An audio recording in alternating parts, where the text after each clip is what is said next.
Truck वाले के उसमें अपने बेस बदला मैंने, मैं वहाँ बैठा। और आप कंडक्टर बने थे या ड्राइवर बने थे? नहीं, ड्राइवर कोई दूसरा था, मैं कंडक्टर बना। वहाँ पे हम लोग पहुँचे तो उसने गाड़ी रोक दिया एज यूजुअल कि इसमें पैसे चाहिए। तो मैंने थोड़ा सा कानून की बात बताई कि हाँ तो पैसे नहीं लगने चाहिए। तो बोला बड़ा कानून सिखाया, गाली वाली दी उसने।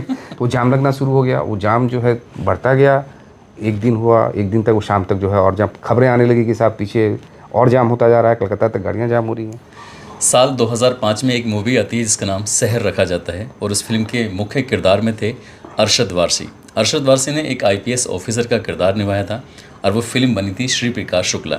वो श्री प्रकाश शुक्ला जिसने क्या एक मुख्यमंत्री को मारने के लिए 6 करोड़ रुपए की रंगदारी ले ली थी, और उन्होंने कहा कि हम उसको मार डालेंगे। फिर ऐसी स्थिति पैदा हो जाती है उत्तर प्रदेश पुलिस में कि उस श्री प्रकाश शुक्ला का अंत करना ही था, क्योंकि अगर वो नहीं उसका अंत होता तो शायद वो मुख्यमंत्री को मार डालता, क्योंकि इससे पहले भी उसने बड़े बड़े अपराध जो किए हुए थे।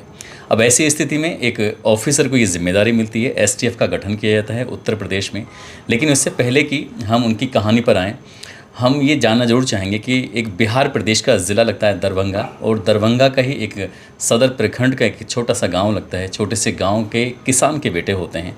परिवार में कोई इतने बड़े पोस्ट पर नहीं पहुंचे थे, लेकिन बच्चा जो पढ़ने में बेहद होशियार होता है, लेकिन घर वालों ने या खासकर पिताजी ने कहा कि एक बड़ा ऑफिसर बनना है। तो बड़ा ऑफिसर तो या तो डीएम हो सकते हैं या फिर एसएसपी हो सकते हैं। उस लड़के ने दिन रात मेहनत की, और दिन रात मेहनत करने के बाद साल 1985 में यूपीएससी का एग्ज़ाम क्रैक किया, और यूपीएससी का एग्ज़ाम क्रैक करने के बाद बन जाते हैं आईपीएस ऑफिसर। उसके बाद वो जहाँ जाते हैं वहीं सैल्यूट। रिटायर हो चुके हैं, लेकिन आज भी उनकी ईमानदारी के डंके बजते हैं पूरे उत्तर प्रदेश में। तो आज हमारा सौभाग्य है कि हमारी मुलाकात उसी शहर फिल्म के जो हीरो जिनके ऊपर पूरी फिल्म बनी है, उनसे ही मिलने का हमें अवसर प्राप्त हुआ है। सर, आपका बहुत बहुत स्वागत है उस्मान सैफी सफ़र के इस प्लेटफॉर्म पर। Thank you. सर, हम गांव से चलना चाहेंगे कि आप एक छोटे से गांव से निकले और आईपीएस ऑफिसर बन गए। ये बहुत बड़ी बात हो जाती है, जबकि शायद यूपीएससी के बारे में गांव में शायद इतना लोग जानते भी नहीं रहे होंगे। तो क्या था सर वो शुरुआत, अगर गांव से करें, कैसे दिमाग में आया सर? नहीं, वो इनफैक्ट जो हमारे ग्रैंडफादर और बाकी लोग थे वो उस भुसकोल गाँव में थे। तो उन लोगों का संस्कृत का ज्ञान था, और संस्कृत के ज्ञान पे हमारे दादा जो है वो ज्योतिष का काम करते थे, पूजा पाठ करते थे।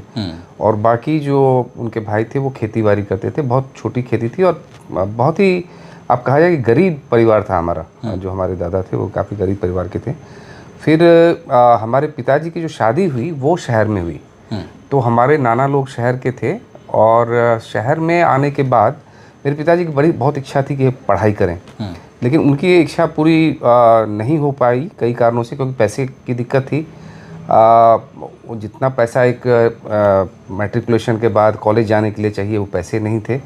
और बड़ी मुश्किल से उन्होंने जो है वो अपनी मैट्रिकुलेशन तक की पढ़ाई पूरी की। और चूँकि शादी यहाँ हो गई तो उसी के आधार पे उनको जो है वो दरभंगा मेडिकल कॉलेज हॉस्पिटल में जॉब लग गया उनका उस टाइम में। तो वो जॉब करना शुरू किए। फिर जो है वो हम लोगों का जो न्यूक्लियस फैमिली था वो गांव से शहर में शिफ्ट कर गया। शहर क्या, वो दरभंगा भी छोटा सा गांव सा ही है, बड़ा सा उस टाइम का। मेरा जन्म 1961 में हुआ, तो छोटा सा था।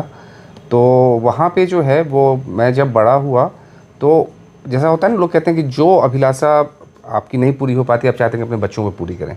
तो मेरे फादर का हमेशा से ये था कि मैं वो पढ़ाई जो करना चाहता था वो नहीं कर पाया, तो मैं चाहता हूँ कि तुम उस पढ़ाई को करो। और उन्हें शुरुआत ही मेरी एडमिशन जो है एक पब्लिक स्कूल में कराया। शुरू में तो खैर चले हम लोग वो चटाई लगा के नीचे भी पढ़े हुए हैं, कि मतलब बोड़ा लगाया, अपना पढ़ा और ये सीखा, सब वो गाँव में और इधर सब किया हुआ है।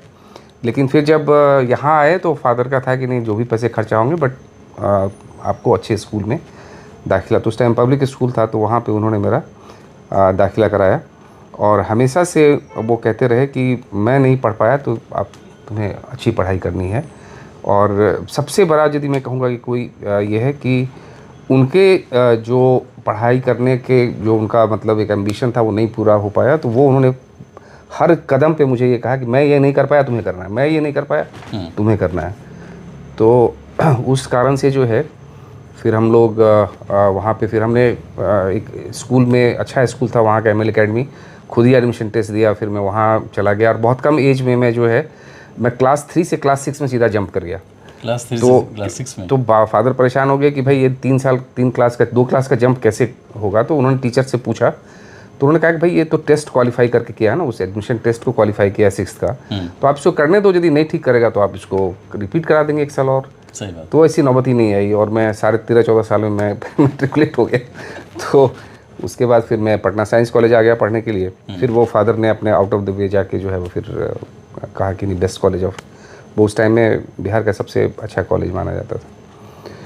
फिर वहाँ आया और उसके बाद से फिर जो है फिर IIT रुड़की और फिर हालांकि जैसा मैं बता रहा था कि फिर मैं ONGC कर गया कंप्लीट, तो वहाँ US वगैरह भेज रहे थे, लेकिन वो हमेशा दिमाग में बात थी कि UPSC करना है, UPSC करना है, तो फिर UPSC कर सर लिया। जैसे UPSC किया आपने, उत्तर प्रदेश पुलिस में आपका इतना नाम रहा है, आज भी बड़े अदब के साथ आपका नाम लिया जाता है, तो बिहार के लोग तो आप पे बड़ा गर्व महसूस करते होंगे। नहीं वो तो है, लेकिन बिहार एक ऐसी जगह है कि चाहे काफ़ी पिछड़ा भले हो, लेकिन वहाँ IAS IPS की कमी नहीं है और उससे आपको इंस्पिरेशन भी मिलता है। वहाँ भी जो है बहुत सारे हमारे सीनियर्स थे जिनको से हम इंस्पायर हुए कि यदि ये IAS IPS कर सकते हैं तो हम भी कोशिश कर सकते हैं। तो वो करके काफ़ी इंस्पिरेशन मिला और वो है, बिल्कुल सही बात है और उसको हम अब रिपे भी कर रहे हैं। अब हम जो है पिछले सर्विस में थे तभी से हम लोगों ने शुरू कर दिया था कि जो गरीब बच्चे हैं बिहार के, जो जैसे आज भी मेन का एग्ज़ाम आजकल में आया है सिविल सर्विसेज का, तो अब मेन का एग्ज़ाम आने के बाद जो बच्चे मेन क्वालिफाई कर जाते हैं और इंटरव्यू के लिए पैसे नहीं दे, आजकल बहुत ही प्रोफेशनल और कोचिंग 30,000 करोड़ का धंधा हो गया UPSC का। तो जो जिनके पास पैसे नहीं है करने के लिए, तो उनका हम लोग जो है वो फ्री में कोचिंग कराते हैं। बहुत सारे ऑफिसर्स हैं, हम लोगों ने एक national association of civil servants बनाया है बिहार झारखंड करके, तो उन बच्चों को हम कोचिंग करवाते हैं, उनको मुहैया कराते हैं और हेल्प करते हैं उनको कि वो civil service final exam crack कर पाएँ। सर ये उत्तर प्रदेश के मुख्यमंत्री वीर बहादुर, अगर मैं सही हूँ तो पहली पोस्टिंग थी और आपकी वो ट्रांसफ़र पर अड़ गए थे और फिर कुछ कहानी ऐसी होती है कि आप भेष बदल के जाते हैं और भेष बदल के जाने के बाद आपने एक ऐसे बड़े मतलब कैसे रिश्वत कांड को पकड़ा था जिसमें फिर अपने देश को एक कानून बनाना पड़ा और उस पर फिर आज भी इम्प्लीमेंट होता है। क्या है सर वो किस्सा कहानी? ये मेरी पहली जो, मैं ASP अंडर ट्रेनिंग तो मेरठ में था, लेकिन मेरी जो रेगुलर पोस्टिंग हुई पहली वो ASP वाराणसी में थी। तो उस वाराणसी में जो आज का चंदौली वाला डिस्ट्रिक्ट है, वो पूरा हमारा एक सर्किल हुआ करता था। अच्छा। जिसका मैं CO इंचार्ज था उस टाइम में, पहली पोस्टिंग थी, जिसमें ये जो GT रोड जो जाती है कलकत्ता से आती है, वो सारे के इम्पोर्टेंट थाने मुगल सराय, अलीनगर, चंदौली, सैयद राजा, वो सारे हमारे सर्किल के अंदर में पड़ते थे। तो GT रोड पे चूँकि ट्रकों का आवागमन होता था, तो कई तरह के क्राइम्स थे वहाँ पे। जैसे बहुत सारे गाय कटने के लिए जाती थी, वहाँ पे कांस्टेबल वगैरह उनसे पैसे लेते थे।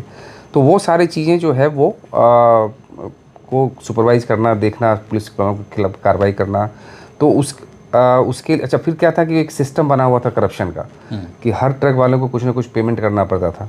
तो ये जब बातें जब आती थी कि मेन क्राइम तो यहाँ का इस तरह का है, तो फिर मैंने भी अपनी स्ट्रेटजी बदली और मैं जो है वो रात के समय जो है वो अपने सिविज में ट्रक वालों को, किसी ट्रक वालों को कॉन्फिडेंस में देके एक गनर को पीछे बिठा के और मैं ट्रक से चलता था कि एक्चुअली होता क्या है रात को। तो ये सारी कहानियाँ पता चलती थी कि साहब कहीं पुलिस वाले ने रोक दिया, वो पैसा मांग रहा है कि इसमें गाय है, कहीं पर जो है वो फॉरेस्ट वाले ने रोक लिया, कहीं पे सेल टैक्स वाले ने रोक लिया और वो पैसे मांग रहा है। तो पूरे रात भर जो है उस GT रोड पे वसूली टाइप लगता था। और ये जो भी ट्रक चलाता था वो एक परसेंटेज बांध के रखता था, ये पैसे देते चलो और निकलते चलो, काम तो कराना है, कुछ रास्ता नहीं है। फिर इनका एक कोडिंग हुआ करता था कि वो उस पर रजिस्टर पे लिख देते थे कि एक बार यदि आज इस महीने की एंट्री हो गई तो पूरा महीना उसको एक पर्टिकुलर ट्रैफिक वाला नहीं टच करेगा। अच्छा। तो इस टाइप का पूरा सिस्टम जो है, ऑर्गेनाइज्ड करप्शन जो है वो पूरा उस पर चलता था। तो खैर वो कई चीज़ें हुई वहाँ पे, लेकिन अभी जिस चीज़ का आप इंगित कर रहे हो वो था कि हमारा बिहार से बॉर्डर लगता था वो सैयद राजा थाने पे। वहाँ पे एक सेल टैक्स का बैरियर होता था जो फाइनली एक स्टेट में आप ख़त्म कर रहे हैं, हम नए स्टेट में इंटर कर रहे हैं, तो आपको सेल टैक्स का जो है वो वहाँ पे क्लियरेंस और सारी चीज़ें लेनी पड़ती थी। तो वहाँ पे जो है वो बड़ा सा एरिया था जहाँ पर कि उनके टेंट वेंट लगे हुए थे, ऑफिसेज लगे हुए थे, कई ट्रक वाले थे, कई तरह के फर्जी कागज बनता था। हमारे ही यहाँ एक चंदासी कोल मंडी हुआ करता था जहाँ पर कि बिहार से जो कोयले आते थे इलीगल, उसको लीगलाइज किया जाता था गलत वो बना के बहुत फेमस है। जो पुराने लोग जानते हैं कि एक वहाँ के डीएम हुए थे बनारस के, बुरेलाल साहब ने, उन्होंने चंदासी मंडी पर रेड किया था और उन्होंने काफ़ी ये चीज़ें पकड़ी थी, फिर उनका ट्रांसफ़र हो गया था। तो जो पुराने लोग होंगे उनको याद होगा कि वो चंदासी मंडी का जो उनका रेट था वो बहुत फेमस था। तो ये अभी हम लोग सेल टैक्स सैयद राजा बैरियर की बात कर रहे हैं, तो वहाँ पर भी यही सारे जो है वो चीज़ें होती थी। तो कुछ दिनों के बाद मेरा काम देखने के बाद हमारे जो है डिस्ट्रिक्ट मजिस्ट्रेट थे श्री चंद्रमौली साहब, 75 बैच यूपी काडर के आए, सब बहुत ही अच्छे अधिकारी, हम बात तक अभी तक हम लोग टच में हैं। तो उन्होंने मेरा काम देख के कहा कि एक दिन बुलाया घर पे, उन्होंने कहा कि देखो तुम ये काम कर सकते हो और बाकी चीज़ें तुम कर रहे हो पुलिसिंग की वो तो ठीक है, लेकिन मेरा जो है sale tax is my direct responsibility और वहाँ पे मुझे दिक्कत हो रही है, तो इसको बंद कराना है, यहाँ जो करप्शन इलीगल हो रहा है। तो मैंने कहा क्या करना है बता, मैं तो बिल्कुल नया था। तो इन्होंने कहा कि तुम ऐसा करो कि वो वहाँ जो गलत पैसे लेते हैं उनको ब्राइब लेते हुए, घूस लेते हुए उनको ट्रैप करो। तो मैं एकेडमी से आया था, मुझे तो बताया गया था कुछ पाउडर वाउडर लगता है जिसको पकड़ते हैं फिर वो उसको घुलाया जाता है। तो उन्होंने कहा नहीं वो एक सिस्टम है, दूसरा सिस्टम ये है कि मैं मजिस्ट्रेट से नोट साइन करवा के और वो पूरी उसकी फर्द बन जाएगी, तुम जाओ और उसके बाद उसको मारेगा और वो यदि एक्सेप्ट कर लेता है तो फिर केस बनता है। फिर ये 86 की बात, 1986 की बात, ये शायद 87 की 87 की बात जी। तो उन्होंने मजिस्ट्रेट को बुलाया और पूरा हम लोगों ने एक पुराना गड्डी जो है नोट का बनाया, जिसे ट्रक वाले यूज़ करते हैं, उन्हीं लोगों से लेके और उस पर पूरा जो है सारे नोट्स पे उनके दस्तखत कराया, एक पूरा फर्ज बनाया कि ये पैसे जो है दिए जा रहे हैं, इस पर्पज़ से दिए जा रहे हैं। वो करने के बाद फिर मैं जो है वो ट्रक वाले के उसमें अपने बेस बदला, मैं वहाँ बैठा। और आप कंडक्टर बने थे या ड्राइवर बने थे? नहीं, ड्राइवर कोई दूसरा था, मैं कंडक्टर बना और पीछे एक हमने घर में बिठा रखा। तो उसमें कुछ वेशभूषा अलग थी, कुछ कपड़ा उपड़ा नहीं बांधना पड़ता था, नहीं तो पकड़ा जाएगा ना। अब आप ऐसे जाएंगे तो थोड़े उनको शक होगा। तो वो कभी लुंगी, कभी माथे पे वो बांध देते थे, कभी शर्ट पुराना पहन लेते थे, तो ये सब करते थे उस टाइम। खैर तो वहाँ पे हम लोग पहुँचे तो उसने गाड़ी रोक दिया एज यूजुअल कि इसमें पैसे चाहिए। तो मैंने थोड़ा सा कानून की बात बताई कि हाँ तो पैसे नहीं लगने चाहिए। तो बोला बड़ा कानून सिखाया, गाली वाली दी उसने। तो फिर उसने कहा, ड्राइवर ने कहा कि अरे मालिक ने कहा पैसे दो, हटाओ यार, इतना रुकना नहीं है, सामान ख़राब हो जाएगा, ये वो सारा तय था। वो ड्रामा हम लोगों ने अच्छे से किया। तो उसने कहा कि अच्छा ठीक है लाओ पैसे लाओ, तो निकाल देते हैं। तो उन्होंने उसको पैसे दिए, उसने वो गड्डी पकड़ ली और फिर उसने जो है करके हमें कागज़ दे दिया पास होने का। तो फिर हम लोग आगे जाके, उस टाइम इसी वायरलेस सेट होता था, तो पीछे मजिस्ट्रेट साहब और उनका गाड़ी खड़ी थी। तो हमने वायरलेस से बता दिया कि ऑपरेशन डन, कुछ कोड वर्ड फिक्स किया था, मुझे याद नहीं है, ये था कि हो गया। तो उसके बाद फिर वो आए और उन्होंने जो रेड किया, और रेड करने के बाद वो गड्डी पकड़ी और फिर मैं भी आ गया। फिर हम लोगों ने केस रजिस्टर किया सेल टैक्स ऑफिसर से पूरे लोगों के खिलाफ और उनको उठा के सैयद राजा थाना के उसमें बंद करके 2-3 बजे रात में मुझे याद है कि मैं वापस आ गया। तो सुबह सुबह फ़ोन आया डीएम साहब का कि जल्दी आओ। आपको लग रहा होगा सब कुछ हमने कहा वक्त हो गया, मतलब जिसने बेईमानी की पकड़ लिया गया, अब कोई दूसरा अफसर आएगा अपना काम करेगा, सेल टैक्स वाले अफसरों को बदल देंगे। कहानी यहाँ से शुरू होती है, लेकिन कहानी अब यहाँ से शुरू होती है कि तो बिल्कुल। तो डीएम साहब का फ़ोन आया कि अरे आओ इधर आओ, क्या हुआ। हमने रात में उनको मैसेज कर भैया बता दिया था जगह कि मुझे कुछ नहीं, मतलब उनको पता हो गया था कि ये हो गया। तो उस टाइम मोबाइल तो होता नहीं था कि मैं मैसेज करता, शायद मैंने जगह के बताया कि सर ये हो गया, ऐसे ऐसे कर दिया उसको। और एसएसपी साहब को भी मैंने बता दिया कि सर डीएम साहब ने ऐसा ऐसा कहा था और ये हो गया। और मैं हो गया कि भाई एक काम हो गया, मैं उतना में खुश था कि भाई एक बड़ा काम कर लिया। नई नौकरी थी, 4 महीने 5 महीने। तो उन्होंने बुलाया कि आओ जल्दी आओ इधर आओ। तो मैं भागा गया 9-10 बजे। उन्होंने कहा तो ये तो सारे सेल टैक्स वालों ने हड़ताल कर दिया है, तो पूरा सब भाग गए। वो तो कह रहे हैं कि तुमने मारा पीटा ये किया। मैंने कहा सर सारे लोग थे, मजिस्ट्रेट साहब थे, सबने मारे पीटने का सवाल ही कहाँ पे था, तो नॉर्मल बिल्कुल हुआ। नहीं कई तरह के आरोप लगा रहे हैं कि तुमने पैसे मांगे और ये किए वो किए। तो मैं जानता हूँ सब झूठे, लेकिन ये दीज आर द एलिगेशंस और ये है वो है। अब साहब क्या हुआ कि जब सेल टैक्स के बैरियर में सारा हड़ताल हो गया तो सारी गाड़ियाँ बंद होने लगी। गाड़ी क्रॉस कर ही नहीं सकती है यूपी जब तक उनको स्लिप नहीं मिले। तो जाम लगना शुरू हो गया। वो जाम जो है बढ़ता गया, एक दिन हुआ, एक दिन तक वो शाम तक जो है, और जब खबरें आने लगी कि साहब पीछे और जाम होता जा रहा है, कलकत्ता तक गाड़ियाँ जाम हो रही हैं। फिर जो है वो वहाँ से तो जो जहाँ था वहीं रुक गया, जो जहाँ था वहाँ रुकता चला गया पीछे पीछे पीछे। उसके बाद जो है वो लखनऊ से जो है वो सेल टैक्स कमिश्नर साहब ने कहा कि भाई और इन लोगों ने ये पूरा कह दिया कि वो नया सर्किल ऑफिसर आया है, वो पैसा बांधना चाहता था इस बैरियर से, तो इसलिए जो है वो उसने जो है ऐसा किया है ताकि उसको पैसे दिए जा सकें। तो मुख्यमंत्री जी को यही ब्रीफ किया गया। मुख्यमंत्री जी ने कहा किसी को हटाओ वहाँ से। तो उन्होंने समझा कोई प्रमोटेड अफसर है, इसने बांधा होगा, कुछ हुआ होगा, तो उनका हटाओ उसको, रिमूव करो। तो डीएम साहब ने कहा कि उनको हटाने से पहले मुझे हटाना पड़ेगा, जो डायरेक्ट ऑफिसर है। मैंने कहा है तब उसने जो है ये रेड किया है। बड़ी बात, हाँ बहुत बड़ी बात है, आज के ज़माने में नहीं करता चूँकि, लेकिन उस टाइम के कैरेक्टर अधिकारियों को बड़ी डिफरेंट हुआ करते थे। तो फिर जब ये बात मुख्यमंत्री जी तक पहुंची तो उन्होंने कहा क्या हुआ, तो फिर उन्होंने कहानी बताई कि साहब ऐसे ऐसे था, हमने किया है। तो बोला ये तो बड़ा अजीब सी बात है। तो उन्होंने सेल टैक्स कमिश्नर साहब या एडिशनल सेल टैक्स कमिश्नर किसी को भेजा कि आप जाओ बनारस, देखो प्रॉब्लम क्या है। तो जब वो यहाँ पे आए तो यहाँ पर जो है वो गए तो सबने बताया कि ये तो नॉर्मल ढंग से हुआ है। उससे ज़्यादा इम्पॉर्टेंट ये हो गया कि जितने ट्रक वाले थे उन ट्रक वालों ने कहा कि साहब यहाँ हम लोग की बहुत ही हालत ख़राब होती है, इस बार यदि ये हो गया है तो हम तैयार हैं, यहाँ 3 दिन रुकें या 4 दिन रुकें, हमारे गाड़ियों में जो है वो स्टोव पड़ा हुआ है, हम खाना बना लेंगे, हम रह लेंगे, लेकिन फैसला हो ही जाए। मतलब ट्रक वालों ने मेरे साथ जो है पूरा सारे जो है एडमिनिस्ट्रेशन होता है वो हो गए कि साहब यहाँ बहुत ही हम लोगों के साथ जो है सेल टैक्स वाले बदमाशी करते हैं, पैसा भी लेते हैं, सामान उतरवा लेते हैं, सामान ख़राब हो जाता है, गाली गलौज करते हैं। बहुत सारी उन्होंने शिकायत अपने जो है सेल टैक्स कमिश्नर साहब को बताना शुरू किया कि साहब यहाँ पे है। तो सो जो भी फैसला है सर, इस पर फैसला हो ही जाना चाहिए और ये बंद होना चाहिए। तो फिर जो है फिर वो मीटिंग हुई सीनियर ऑफिसर्स की वहाँ पे। तो मैं था वहाँ पे, तो क्या किया जाए। तो कई चर्चा के बाद ये डिसीजन हुआ कि इस सेल टैक्स बैरियर को जो है डिस्ट्रिक्ट एडमिनिस्ट्रेशन टेक ओवर कर ले और कोई नोटिफिकेशन करके वो ऑथराइज थे सेल टैक्स कमिश्नर करने के लिए, वो ऑथराइज कर देंगे कि डिस्ट्रिक्ट एडमिनिस्ट्रेशन जो है सेल टैक्स ऑफिसर का काम करेगा और वो क्लियरेंस देगा, पर्चियाँ बनाएगा, जो भी क्लियरेंस वहाँ से देना वो होगा। वही हुआ साहब। वो सारे डिस्ट्रिक्ट डीएम साहब ने सारे डिस्ट्रिक्ट के एडीएम फाइनेंस होते हैं, FNR, मुझे याद है श्री रमाशंकर सिंह साहब थे, बहुत ही एक्टिव आदमी थे। तो वो और बाकी SDMs और हम सब लोग जो है वो हम लोगों ने बैठ के बस सारे ट्रकों की पर्चियाँ काटनी शुरू कर दी। बता दिया हमें प्रोसीजर ऐसे ऐसे होता है। बस हम लोगों ने जहाँ नहीं ज़रूरत थी वहाँ नहीं लिया, जहाँ पैसे की ज़रूरत होती थी वहाँ पे व्याप्ते अकाउंट्स के लोग आए, उन्होंने पैसा काटा, चालान बनाया, सब करना शुरू किया। और 2 रात मुझे अच्छी तरह से याद है कि हम लोगों ने कंटिन्यूसली वो पर्चे काटे क्योंकि जाम पहुँच गया। ये 4-5 दिन 6 दिन हो गया था मुझसे मामले का। अच्छा। तो जाम पूरा पहुँच गया था कलकत्ता तक। तो 2 रात और 2 दिन तक जो है हम लोग पर्चे काटते रहे और वहीं सोना, वहीं खाना पीना, सब कुछ वहीं सैयद राजा के बैरियर पे किया हम लोगों ने। और तब जाके जो है वो उसके 3-4 दिन के बाद वो सारी भीड़ मतलब ट्रकों की क्लियर हुई और हुआ कि ठीक है जब तक वो नहीं आएगा तब तक हम लोग जो है काम करेंगे।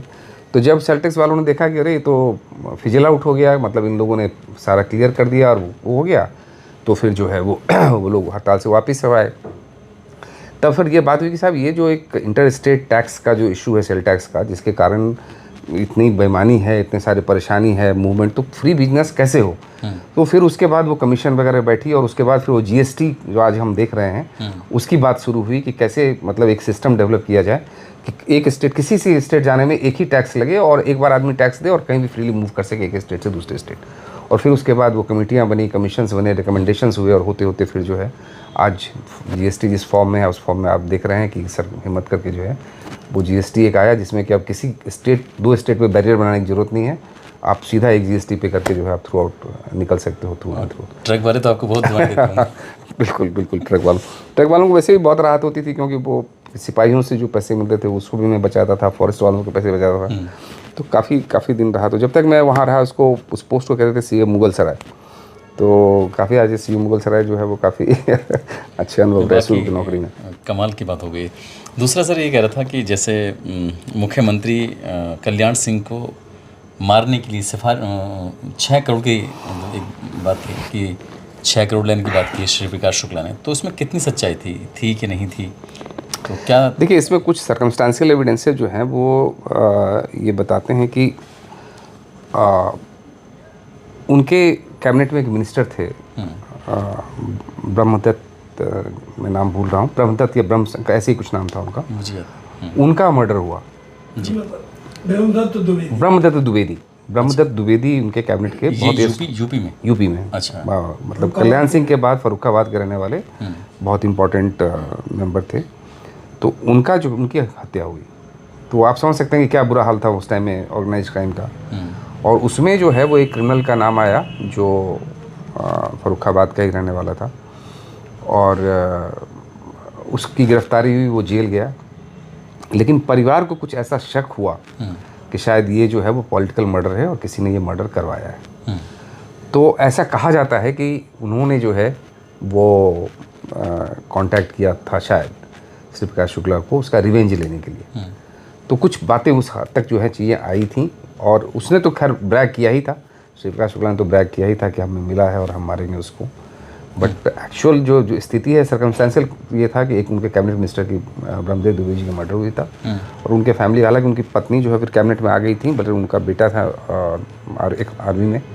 तो ऐसा कहा गया या उसने ऐसा ब्रैग किया शिव प्रकाश शुक्ला ने कि मेरा कांटेक्ट हुआ है और उन्होंने किया है और मैं जो है वो करूँगा, मारूंगा। तो जैसे एसटीएफ का गठन हुआ था, अगर नहीं होता तो शायद श्री प्रकाश शुक्ला को पकड़ना इतना आसान नहीं था क्या? ये तो बिल्कुल सही बात है, श्री प्रकाश शुक्ला को पकड़ना आसान नहीं था, क्योंकि उस टाइम में जब एसएसपी लखनऊ था तब ये सब चीज़ें हो रही थी और वहाँ पे जो है वो जो डिस्ट्रिक्ट पुलिस होती है उसके पास रिसोर्सेज भी कम होते हैं और लखनऊ में बहुत सारे काम होते हैं। कभी वीआईपी ड्यूटी है, कभी विधानसभा का प्रदर्शन हो रहा है, कभी एक क्राइम हो रहा है। तो जितना बड़ा क्रिमिनल वो हो गया था, वो फोकस अटेंशन जो है वो डिस्ट्रिक्ट पुलिस नहीं दे पा रही थी। तो ये लगने लगा था कि इस आदमी को यदि करने के लिए कुछ तो करना पड़ेगा, कुछ नया करना पड़ेगा।